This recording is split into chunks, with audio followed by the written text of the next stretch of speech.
這高鐵要起到宜蘭是國家的大建設，也毋過即馬呢煞受人質疑。起到監察院頂前的團體，因是來整理5大意見，講即馬這民眾參與也有社會溝通呢，其實攏無夠。另外，高鐵特定區要為190公頃增加到420公頃，這嘛欠一個立論的基礎。為着要解決宜蘭火車車幫少甲國道5號塞車的問題，交通部2009年提出代替台北南港至花蓮提速改善計劃，也就是北宜直鐵。也毋過牽涉到翡翠水庫集水區可能受影響，加上減省時間效益有限。去年改變計劃，要規劃高鐵延伸到宜蘭，牽涉到420公頃的土地開發。有在地居民講，真濟人連高鐵要安怎行，土地敢會去互政府定收都無清楚。我們要消滅農地，那它的必要性有沒有好好的討論？那宜蘭有農田、有聚落、有生活，它不是一個空白一片的地方。所以我們在這邊要求，就是行政院在核定之前，一定要停下腳步。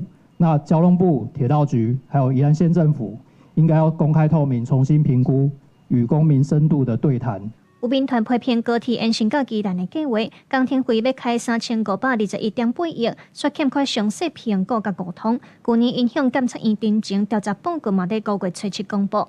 監察院指出7項缺失，包括高鐵方案的可行性研究報告甲進前的直鐵方案強要收工，也閣有決策欠缺全面比較分析甲民意溝通不足等等。民團要求政府的計劃就要先暫停。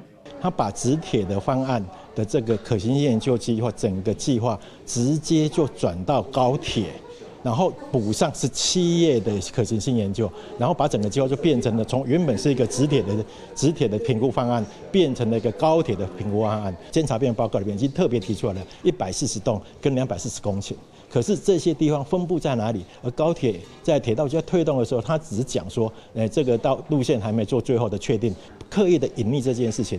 針對高鐵計劃，宜蘭縣副拍算在125年完工通車，高鐵站要設置在縣政中心附近。也毋過，民團表示，在地人毋是反對交通建設，是希望愛有較總的規劃，尤其是縣內交通愛優先改善。民團呼籲行政院暫停宜蘭高鐵計劃的核定，甲直鐵方案列入考慮，好好補辦聽書，強化甲民眾的溝通。記者盧尚祖、鄭俊堯台北報道。